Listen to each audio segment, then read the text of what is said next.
Have you ever felt a silence so loud it threatens to shatter your bones?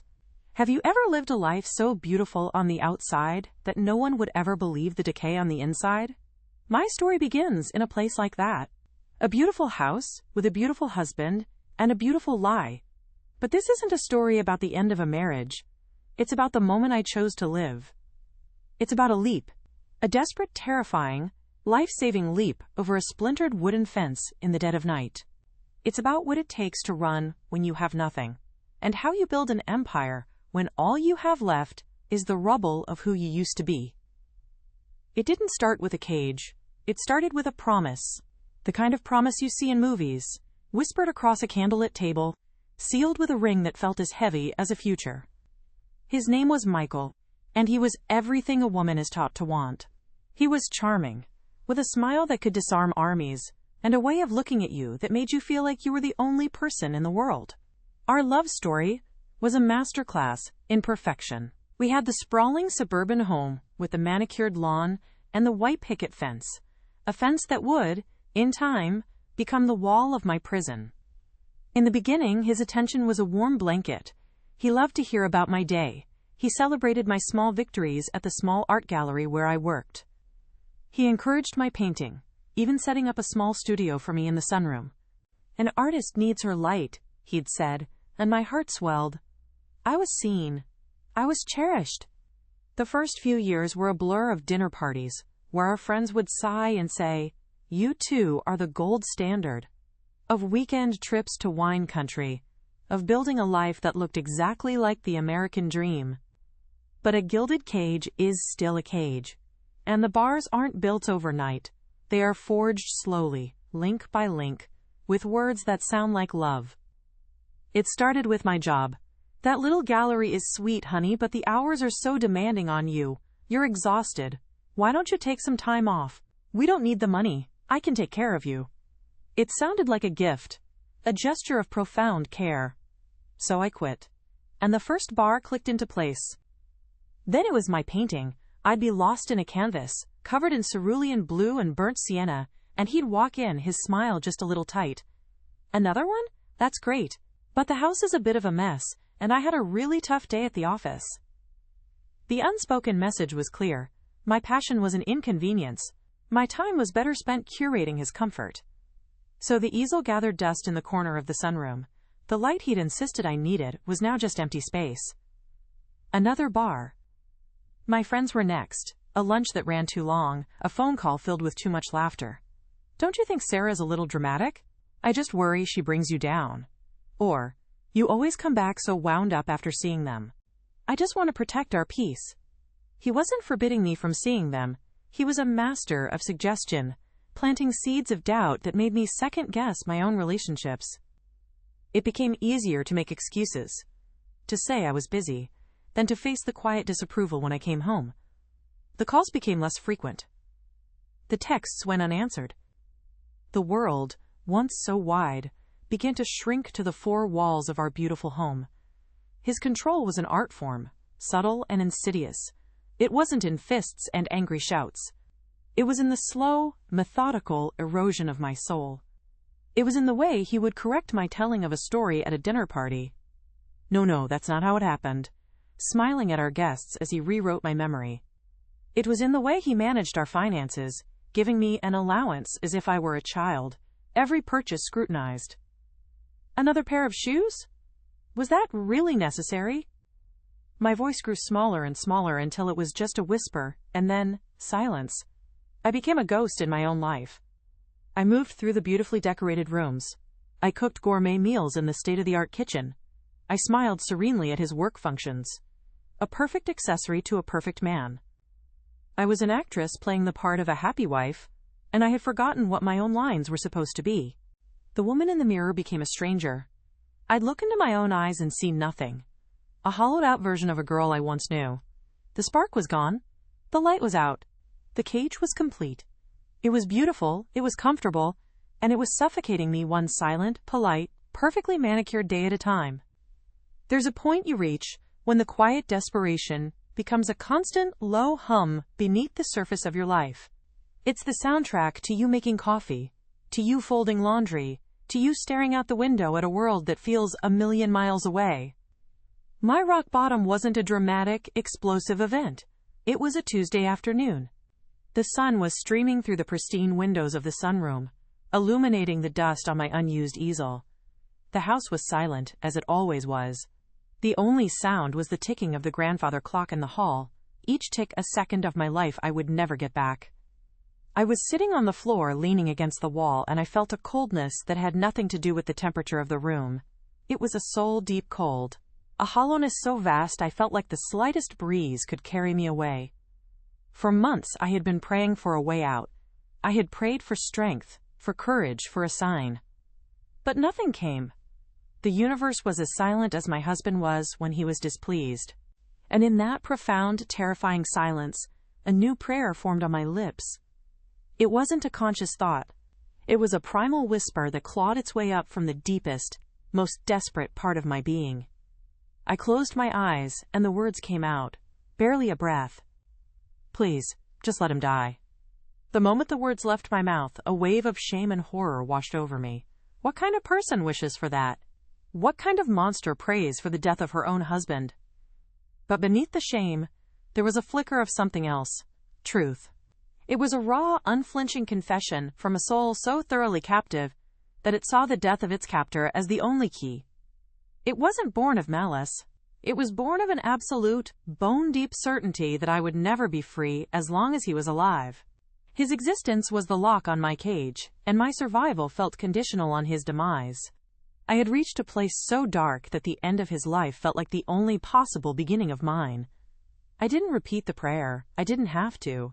It hung in the air, a testament to the depth of my despair. That prayer was the truest thing I had said in years. And it changed everything. Not because I thought it would be answered, but because admitting it to myself, to the universe, meant that I could no longer pretend. The beautiful lie was shattered. There was no going back to playing the part of the happy wife. The clock in the hall kept ticking, but now, it sounded less like time running out and more like a countdown. The universe didn't answer my prayer with a tragedy. It answered with instinct. It happened 3 weeks later. It was a Thursday night. Michael was in one of his moods, a quiet, simmering anger that was far more terrifying than any shouting match. He hadn't liked the dinner I'd made. He hadn't said it, of course. He'd simply pushed the food around his plate, his jaw tight. The silence in the dining room, a weapon he wielded with surgical precision. Later, as I was cleaning up, he came into the kitchen and stood behind me. I could feel his presence like a drop in barometric pressure before a storm. "You seem distracted lately," he said, his voice low and even. "Is something on your mind?" It wasn't a question. It was an accusation, an interrogation. My heart started hammering against my ribs. I kept my back to him, scrubbing a pan that was already clean. "No, just tired," I murmured. He took a step closer. I could feel his breath on my neck. "You know, I just want what's best for you. For us. I can't help you if you won't talk to me." The words were kind. The tone was not. It was the voice of a zookeeper soothing a dangerous animal. And then he said the words that broke the world. He picked up a small, framed photo from the counter. A picture of me from college laughing with my old roommate Sarah, the one he'd decided was a bad influence. He tapped his finger on the glass. "You were so naive back then. It's a good thing you have me to look after you. You wouldn't have survived out there on your own." And that was it. It wasn't a threat. It wasn't a slur. It was a statement of fact, in his mind, a declaration of my incompetence, my worthlessness without him. In that single, quiet moment, every polite suggestion, every subtle manipulation, every choice that had been taken from me coalesced into a single, undeniable truth. He did not see me as a person. He saw me as a possession, an object he had curated for his perfect life. The fear of staying, in that instant, finally became greater than the fear of leaving. Something primal took over. Adrenaline surged through my veins, hot and sharp, silencing every rational thought. I didn't have a plan. I didn't have a bag packed. I didn't have a destination. I just knew I had to get out. Now. I turned, rinsed my hands, and walked out of the kitchen, my movements calm and deliberate. He watched me, a flicker of confusion in his eyes. I walked through the living room, past the perfectly arranged furniture, past the photos of our happy, smiling lie. I slid open the glass door to the backyard. The cool night air hit my face, and it was like my first breath. "Where are you going?" he called from the doorway, his voice laced with annoyance, not concern. I didn't answer. I walked across the manicured lawn, the damp grass soaking my slippers. Ahead of me was the fence. The 6-foot-tall wooden privacy fence that separated our yard from our neighbors. It had always been a boundary. Tonight, it was a gateway. I heard the back door slide open again, more forcefully this time. "Don't you walk away from me," he said, his voice rising. I broke into a run. My lungs burned. My slippers slipped on the wet grass. I reached the fence, and, without a second's hesitation, I scrambled for a foothold. My hands grabbed the top, splinters digging into my palms. It wasn't graceful. It was a desperate, ugly clawing. I hauled myself up, my nightgown catching on a nail and ripping. For a terrifying second, I was perched on top, silhouetted against the neighbor's security light, a trapped bird on the edge of its cage. I could hear him yelling my name now, a sound of pure rage. And then, I leaped.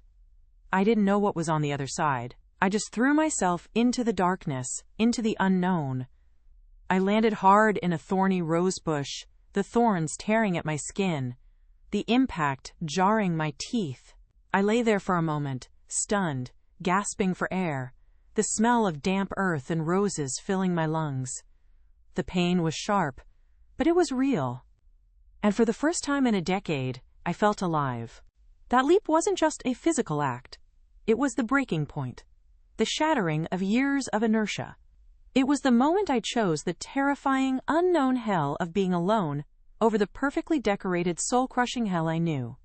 It was a scream for freedom, from a mind and a body that had simply refused to be extinguished. Lying in my neighbor's flower bed, bleeding and shivering in a torn nightgown, I had nothing. But I was free. Freedom doesn't arrive like a conquering hero with a triumphant soundtrack. It arrives like a thief in the night, leaving you stripped bare and shivering in the dark.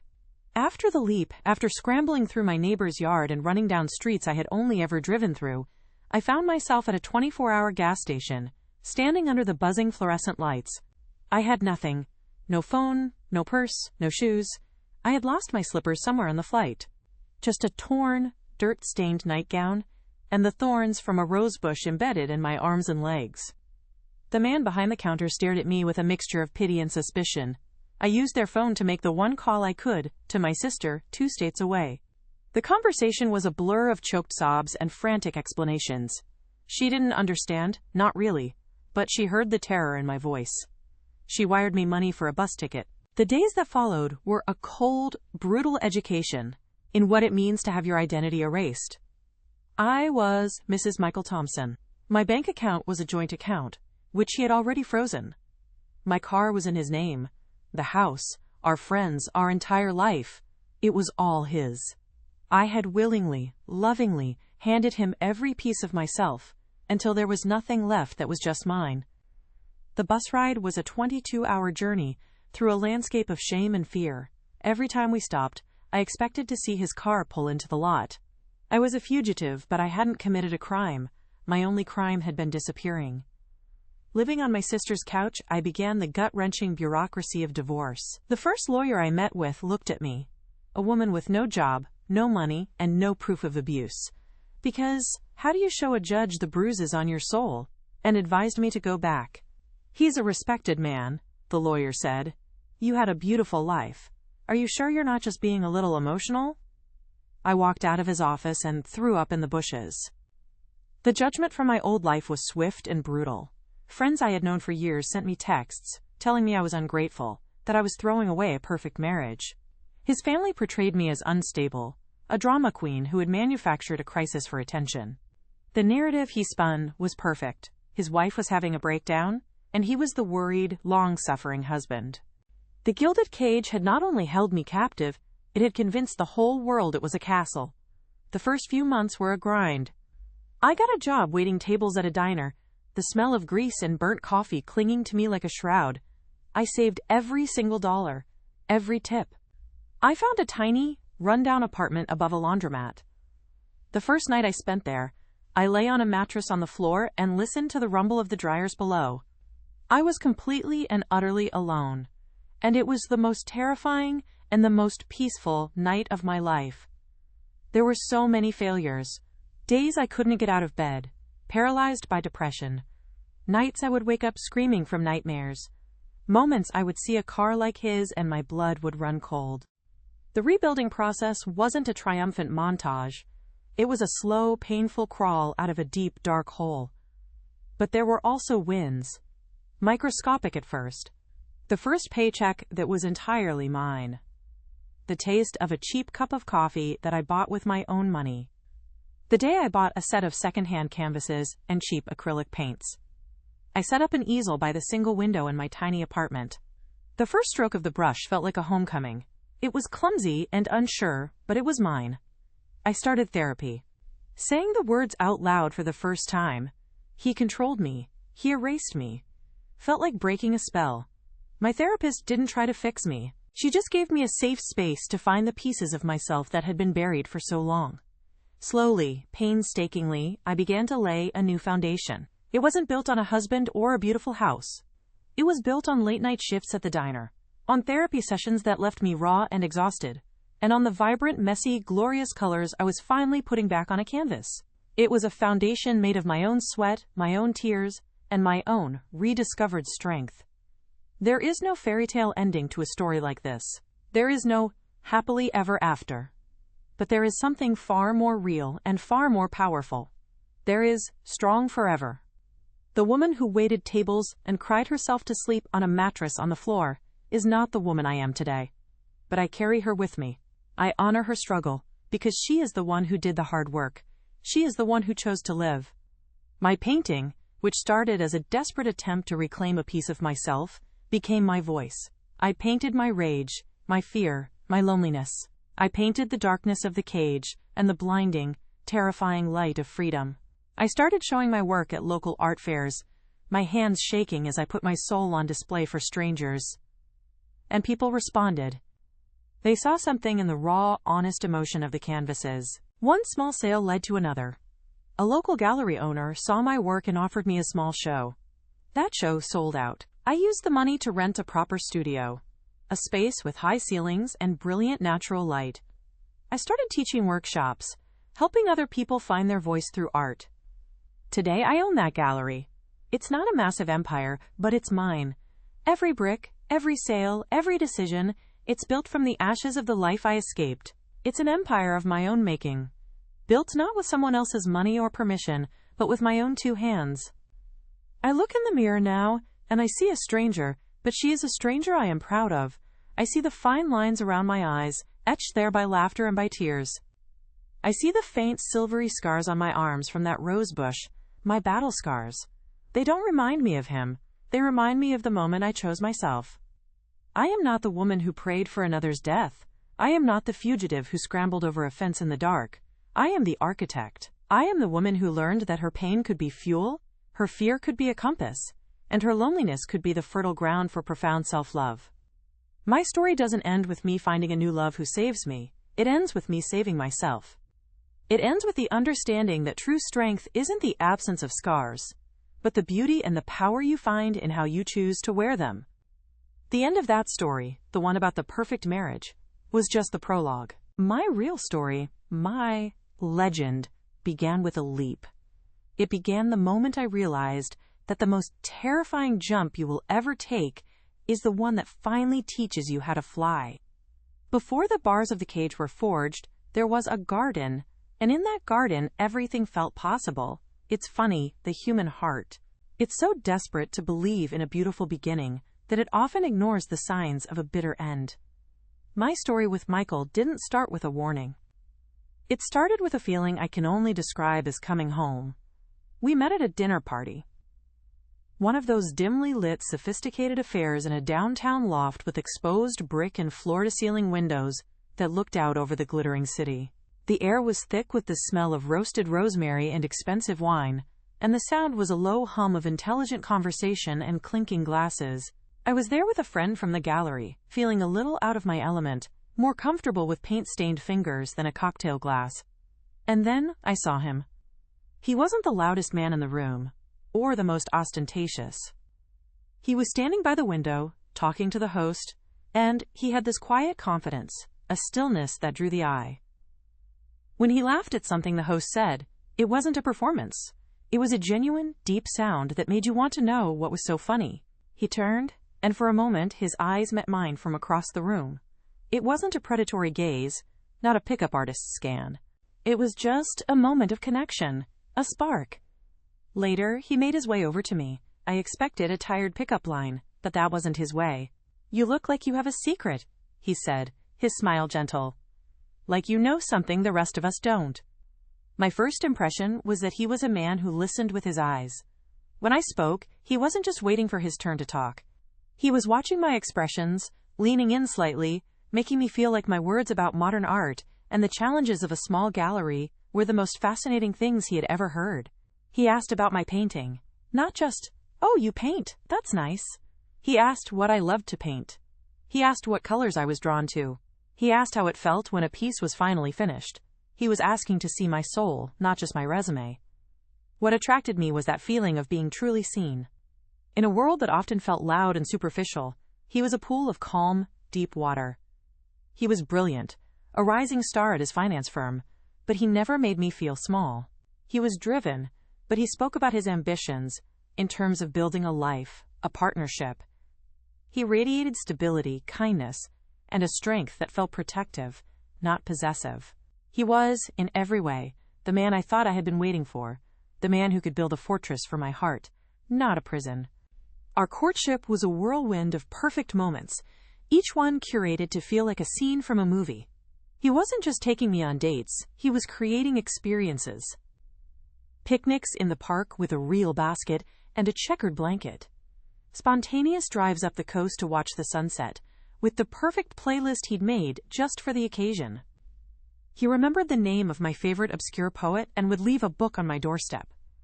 He noticed I loved gardenias, and a fresh one would be waiting on my desk at the gallery. It was a masterclass in attentiveness. I wasn't just falling in love with him. I was falling in love with the woman I was when I was with him. A woman who was cherished, adored, and worthy of that kind of effort. There was one weekend, about 6 months in, that sealed everything for me. It was the moment the promise of a happy future felt less like a dream and more like a blueprint. He'd surprised me with a trip to a small coastal town, a place known for its art colonies and rugged, beautiful light. We stayed in a small cottage that smelled of sea salt and old wood. For 2 days, we walked on the beach, we ate fish and chips out of newspaper, and we talked for hours about everything and nothing. On our last afternoon, he took me to a cliffside overlooking the ocean. The wind was whipping my hair across my face, and the sea was a canvas of deep blues and churning whites. He told me to close my eyes. When I opened them, he was holding a beautiful, leather-bound box. It wasn't a ring, it was something far more intimate. Inside, nestled on a bed of velvet, was a set of antique oil paints. The tubes were made of pewter, slightly dented with age, and the wooden box was worn smooth by the hands of artists who had come before. He had heard me mention, weeks earlier, how I dreamed of finding a set just like it.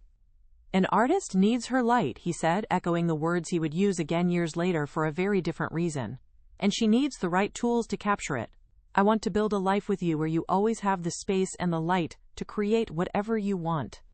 And in that moment, standing on the edge of the world, I believed him. I believed in the future he was painting for us. He wasn't just giving me a gift. He was giving me permission. He was telling me that my passion wasn't a hobby, but a vital part of the woman he loved. I cried. Not because of the paints, but because of the profound feeling of being understood in a way I had never been before. That was the promise. That was the moment I handed him the keys to my world, believing with every fiber of my being that he would only ever use them to open doors. I fell in love with a future that day.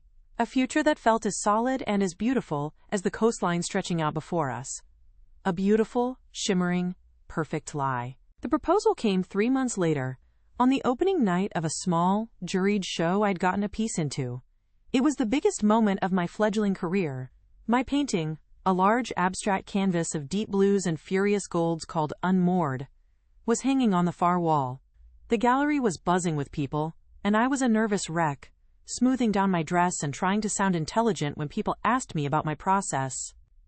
Michael was my anchor that night. He held my hand, brought me a glass of champagne, and told everyone he met, with a glow of genuine pride, "This is her.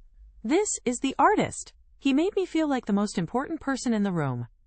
Then, the gallery owner tapped a glass for attention. She gave a short speech, thanking the artists and patrons. And then she said, "And now, I'd like to turn it over to Michael Thompson, who has something special he'd like to say." A hush fell over the room. I looked at him, confused. He smiled that smile, the one that could calm a storm, and walked to the center of the room. He spoke about art and passion and the courage it takes to put your soul on a canvas for the world to see. Then he turned to me. His eyes locked on mine, and the entire room, the entire world, just melted away. "I've never known a soul as vibrant as yours," he said, his voice thick with emotion. "You paint the world with a light I've never seen before. I can't imagine a single day of my future without that light in it." He walked over to me, got down on one knee, and opened a small, velvet box. The ring wasn't just a diamond, it was a sapphire, the exact shade of the deepest blue in my painting. He had designed it himself. "Will you build a life with me?" he asked. "Will you be my wife?" The entire gallery erupted in applause as I tearfully said yes. It was the most romantic, most public, most perfect proposal imaginable. He hadn't just asked me to marry him, he had honored my passion, he had celebrated me in front of my peers. He had made my triumph his. It felt like the ultimate act of partnership. It was only years later that I would look back and see it for what it also was. The first time he stood in my spotlight and made it his own. Our wedding was a beautiful, sun-drenched affair at a vineyard, and our first few years of marriage felt like a continuation of that perfect day. We were a team. We were building an empire of two. Our dreams were woven together so tightly, it was impossible to see where his ended and mine began. We wanted the house in the suburbs with the big backyard. We wanted 2 children, a boy and a girl. We wanted to travel to Italy and learn to make pasta from scratch. We wanted to grow old in rocking chairs on a wide front porch. It was a beautiful, shared blueprint. The happiness in those years was real. It was intoxicating. I remember the laughter that filled our home during the dinner parties we hosted, Michael holding court at the head of the table, me bringing out a dessert I'd spent all day perfecting. I remember lazy Sunday mornings tangled in the sheets, reading the paper and planning our future. He was my biggest cheerleader, my staunchest defender, my best friend. If I had a bad day, he would draw me a bath and pour me a glass of wine. When he closed a big deal at work, we would celebrate at the fanciest restaurant in town. We were the couple everyone wanted to be. We were happy, I know we were. There's one memory that stands out from that time, a single evening that holds the entire beautiful, tragic weight of what we were. It was the night we got the keys to our house, the one with the white picket fence. We had spent months searching for it, and it was perfect.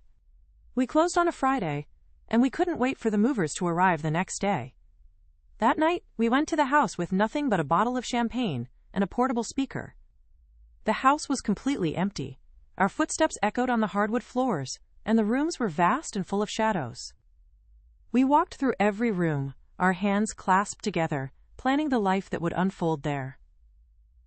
"This is where the Christmas tree will go," he said in the living room. "And the dining room table will go here, big enough for Thanksgiving with both our families." In a small room upstairs, he pulled me close and whispered, "This will be the nursery." Later, we sat on the floor in the empty living room, the moonlight streaming through the big bay window, turning the dust motes into dancing fairies. He put on a song, an old Sam Cooke ballad, and pulled me to my feet. And we danced. Just the two of us, in the middle of our empty house, swaying to the music. His arms were wrapped around me, and I rested my head on his chest, listening to the steady beat of his heart.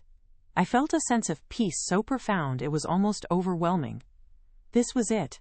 This was safety. This was forever. He held me a little tighter and whispered into my hair, "You see? It's all going to be perfect. I'm going to take such good care of you. You'll never have to worry about a single thing, ever again." And in that moment, in the moonlight, with his heart beating against my ear, those words, were the most beautiful promise I had ever heard. It was a promise of security, a promise of ease, a promise of a life where I would be cherished and protected. I closed my eyes and breathed it all in, believing that his love was a fortress, built around me to keep the harshness of the world at bay. It would take me a decade to understand the truth, that a fortress isn't just designed to keep things out. It's also designed to keep you in. The promise of a fortress can be a seductive thing. You believe it's being built to protect you, to keep you safe from the storms of the world. You don't realize, until it's too late, that the walls are just as effective at keeping you in. The promise Michael whispered to me in the moonlight of our empty house became the blueprint for my cage. The first brick was laid with a sentence that sounded like the purest form of love. It was about a year after we'd moved in. I was still working at the gallery, loving the sense of purpose it gave me, the community, the feeling of being connected to something I was passionate about. I came home one evening, energized from a successful opening, and found Michael sitting in the dark, a glass of whiskey in his hand. "Tough day?" I asked, dropping my keys in the bowl by the door. He looked up, and his smile didn't quite reach his eyes.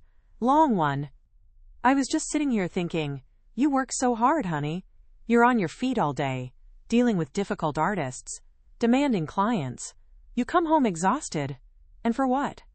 That little gallery barely pays you enough to cover your gas." I started to defend it, to talk about how it wasn't about the money, but he held up a hand. "I know you love it. But I love you more. And I hate seeing you this worn out. We're in a position now where you don't have to do this. I can take care of us." "I want to take care of you. Why don't you let me?" "Take some time for yourself. Focus on your own painting. Live the life of an artist, not a shopkeeper." Every word was a caress. He was framing it as a gift, an elevation of my status from worker to true artist.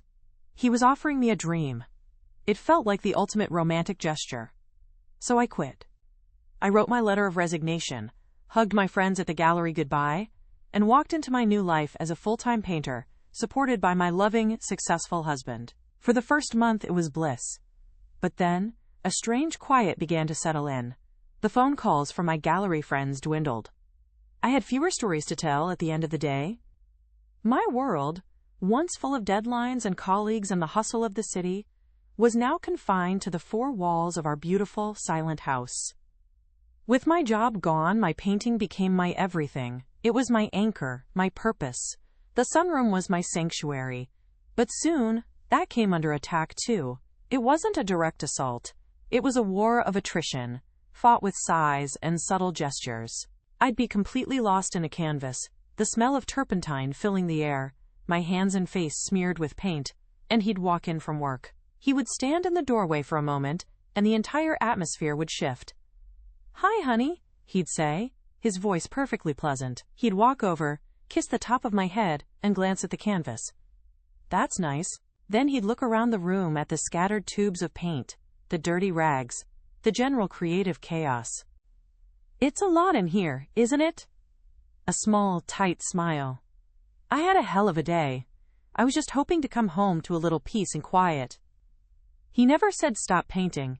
He never said clean this up. He didn't have to. The message was delivered with devastating precision. My passion was a mess. My art was an intrusion on his peace. My creative process was an inconvenience to his comfort. The guilt was a slow-acting poison. I started cleaning up meticulously before he got home. Then I started putting things away earlier and earlier, until I found myself rushing to finish, watching the clock, the joy replaced by anxiety. Eventually, it became easier not to start at all. The sunroom, my beautiful studio, became just a room. The light he'd given me was now a spotlight on my failure to keep him happy. My friends were the last line of defense, and he dismantled them one by one. Sarah, my best friend from college, was his primary target. We'd have lunch, and I'd come home laughing, feeling a little more like my old self. Michael would listen patiently as I recounted our conversation. "She's so funny," he'd say, nodding slowly. "But don't you think she complains a lot about her husband? I just worry that kind of negativity rubs off on you. Our life is so good, so peaceful. I'd hate for you to start seeing problems where there aren't any." It was brilliant, and it was evil. He wasn't attacking her. He was pretending to protect me. He was framing my oldest friendship as a threat to our happiness. After a while, I started to believe him. I'd listen to Sarah on the phone and find myself analyzing her words, looking for the negativity he'd pointed out. I became distant. I made excuses. The calls stopped. He did this with every one of my close friends, finding the perfect, custom-made seed of doubt for each one, until my social circle consisted of only his colleagues and their wives, women I had nothing in common with, who only ever talked about their husbands, careers, and their children's schools. The control tightened. It became about money. He had always handled the finances, which I'd seen as a blessing. But now, my name wasn't even on the main accounts. He transferred a set amount of money into my personal account each month. An allowance. I was a 40-year-old woman with an allowance. I remember standing in a department store, holding a beautiful silk scarf. It cost $75. I stood there for 10 minutes, my stomach in knots, trying to justify the purchase to an imaginary Michael in my head. Would he think it was frivolous? Would he ask if it was really necessary? I put the scarf back. The feeling of shame was so overwhelming I had to leave the store. I had built a career, managed a gallery budget, and now I was afraid to buy a scarf with what was supposed to be my own money. His final, most devastating tool was the rewriting of my reality. We would be at a dinner party, and I'd be telling a funny story about our first vacation. Halfway through, he would jump in with a warm, charming laugh. "Oh, honey, your memory is so creative. That's not how it happened at all." And then he would proceed to tell the story his way, a version that was slightly different, often making him look a little wiser, or me a little more naive. Our friends would laugh, charmed by our dynamic, but I would feel a cold dread creep up my spine. He was doing it so publicly, so confidently, that I would start to question my own mind. Did I remember it wrong? Was my memory really that unreliable? After years of this, I simply stopped telling stories. I stopped offering opinions. I became a silent, smiling spectator in my own life, nodding along to a script he was writing in real time. There was no single moment of betrayal, no affair, I discovered. The betrayal was the whole thing. It was the slow, deliberate assassination of the woman he had claimed to love. He hadn't fallen in love with someone else. He had decided to turn me into someone else. Someone smaller, quieter, more manageable. Someone who would never outshine him. Someone who would never leave. The promise of a fortress had been fulfilled. The walls were high, the gate was locked, and I was utterly, completely trapped inside. And the most terrifying part was, I had handed him the bricks myself. The leap over the fence wasn't the end of the war, it was the first shot fired. Freedom, I learned, isn't a destination. It's a territory you have to fight for, inch by bloody inch. After the 22-hour bus ride, I landed on my sister's doorstep, like a refugee from a forgotten conflict, a ghost in a borrowed sweatshirt, the scratches on my arms still raw. For 3 days I did little more than sleep and stare at the ceiling, the silence of her spare bedroom a terrifying and holy thing. Then, he found me. He didn't call my sister's phone. He called her husband's, a calculated move to pull the whole family into the drama. My brother-in-law handed me the phone with a worried look, and I knew. His voice, when it came through the receiver, wasn't filled with concern.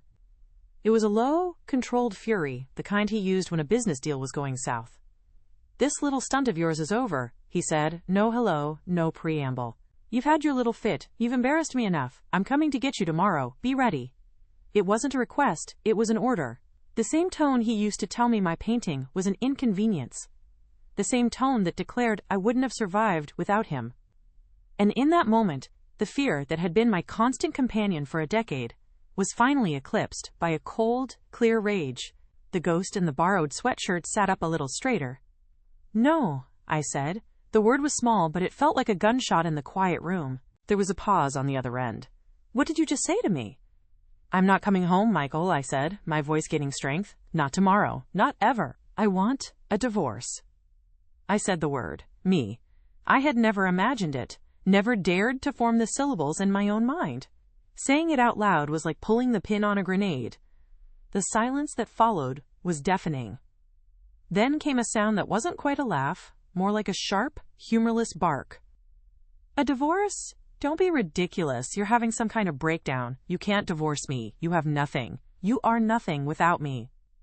And there it was again, the truth of his heart, laid bare, It wasn't about love or loss, it was about ownership. I was his, and I had no right to leave. The conversation ended with him shouting, with me hanging up, my hand shaking so badly I could barely put the phone back in its cradle. That was the last time we ever spoke without lawyers present. The days that followed were a brutal awakening.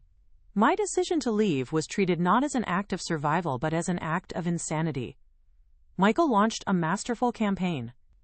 He called our friends, my family, his voice thick with feigned concern. He told them I was unwell, that I'd had a nervous breakdown, that he was desperately worried and just wanted to get me the help I needed. He was the victim. He was the noble, long-suffering husband. The calls and texts started flooding in. "We're so worried about you," from friends who had no idea what they were really saying. "Michael is a good man. Don't throw this away," from my own aunt. The world he had built for us, the beautiful facade, was now his greatest weapon. They all believed him. Why wouldn't they? They had only ever seen the perfection. They couldn't see the invisible bars of the cage. The divorce was a war of attrition. There was nothing amicable about it. He hired the most expensive, notoriously ruthless law firm in the city. I found a lawyer, a woman named Maria, who worked on a sliding scale and had tired, kind eyes that told me she had heard stories like mine before. Michael fought me on everything. He claimed I was mentally unstable and shouldn't receive a dime. He argued that the house, the savings, the investments, they were all a result of his hard work, and I had contributed nothing. In the eyes of the law, a decade of my life, of my support, of running his home and managing his social life, was valued at zero. The hardest day of the entire process was the deposition. It took place in a sterile, windowless conference room. Just me, Maria, Michael, and his shark of a lawyer. For 8 hours, they put my life, my mind, my very soul on trial. His lawyer, a man with a practiced, condescending smile, twisted every memory. "So," he said, leaning forward, "you claim you felt trapped, but isn't it true that your husband provided you with a beautiful home? Luxury vacations? A life of comfort most women would kill for?" "He isolated me," I said, my voice trembling. "Or did you simply push your friends away because you preferred to stay home and, by your own admission, do nothing?" He brought up my therapy sessions, which they had subpoenaed. He read my most private, painful confessions out loud, his voice dripping with sarcasm. "It says here you felt erased. Can you explain to the court what that means? It sounds a little dramatic, doesn't it?" I looked across the table at Michael. He wasn't looking at me. He was staring straight ahead, his face a mask of calm indifference, as if he were listening to a boring quarterly report. He was watching his lawyer dismantle the woman he had once promised to protect, and he felt nothing. And in that moment, staring at his profound emptiness, something inside me broke. But it didn't break down. It broke open. All the fear, all the shame, it burned away, and all that was left was the hard, indestructible core of my own truth. I met the lawyer's gaze. "Dramatic?" I said, and my voice was clear and steady for the first time all day. "No, it's not dramatic to want a voice. It's not dramatic to want a life of your own. It's not dramatic to want to be seen as a human being instead of a possession. What's dramatic is a man so insecure he has to systematically destroy a woman's spirit just to feel powerful." The room went silent. Michael finally looked at me, and for the first time I saw a flicker of something in his eyes. It wasn't remorse, it was shock. The ghost had just spoken. 6 months later, the war was over. I sat in Maria's office, a stack of papers in front of me, the final divorce decree. I had gotten very little. A small settlement that would barely cover my expenses for a year. He kept the house, the cars, the life we had built. But as I picked up the pen, I knew I was the one who had won. My hand was steady as I signed my name, not my married name, the one that had felt like a costume for so long. I signed my own name, the one my parents had given me. The name of the girl who loved to paint. With the last stroke of the pen, a feeling washed over me that was so immense I could barely breathe. It wasn't just relief, it was grief. A deep, aching sadness for the young woman who had danced in that empty house, believing in a promise that was always a lie. And beneath the grief, there was fear, a vast, terrifying expanse of an unknown future. But stronger than the grief, and stronger than the fear, was a quiet, profound sense of peace. The cage was gone. The fortress had fallen. I walked out of that office with almost nothing to my name, but I was carrying something more valuable than any house or bank account. I was carrying myself, and for the first time in over a decade, I was finally, truly going home. Walking out of that lawyer's office felt like stepping onto a new planet. The air was the same, the sounds of the city were the same, but I was different. I was untethered. For 10 years, every decision, from the brand of coffee I bought to the color I painted my toenails, had been filtered through the lens of one question: what would Michael think? Now that question was gone, and the silence it left behind was both deafening and liberating. The first few months were a masterclass in loneliness. I'd come home to my tiny apartment above the laundromat, the one that always smelled faintly of bleach and dryer sheets, and the quiet would press in on me. There were nights I'd curl up on my mattress on the floor and cry, not for him, but for the woman I had lost over the years. I was grieving a ghost. The grief wasn't for the marriage, but for the promise of it, for the beautiful lie I had so desperately wanted to be true. But in that crushing solitude, there were also these small, brilliant flashes of freedom. The first time I bought a pineapple at the grocery store just because I wanted one. Michael hated pineapple. The first time I stayed up until 2 a.m. reading a book, with no one to make me feel guilty for not coming to bed. The first time I drove to the coast on a whim, rolled down the windows, and sang along to the radio at the top of my lungs. Each of these tiny acts of rebellion was a stitch, sewing the pieces of myself back together. Therapy was my mapmaker. It gave me the language for what I had survived. Words like gaslighting and kwekli elide, control, were anchors in a sea of confusion. They validated my reality and helped me understand that I wasn't crazy. I was a victim of a slow, methodical erasure. And slowly, I began to reconnect with the world I had been cut off from. I called Sarah. My voice was small, my apology thick with shame. I didn't know how to explain a decade of silence. But she didn't need an explanation. She just said, "I've missed you. Let's get lunch." And when we sat across from each other, it was her laughter, so full and uninhibited, that felt like the first real sunshine I'd felt in years. And then, there was the paint. In that tiny apartment, with the rumbling of the dryers as my soundtrack, I began to paint again. But this time, I wasn't painting pretty landscapes. I was painting my rage. I painted canvases of furious reds and deep, bruised purples. I painted the feeling of being silenced, of being trapped. My art became my voice. It was raw, it was messy, and it was the truest thing about me. My life today is unrecognizable from that one. I no longer live above a laundromat. I live in a loft apartment in the Arts District, with huge, north-facing windows that flood the space with a soft, steady light. My walls are my own gallery, covered in my work, a timeline of my healing. My routine is simple, and it is sacred.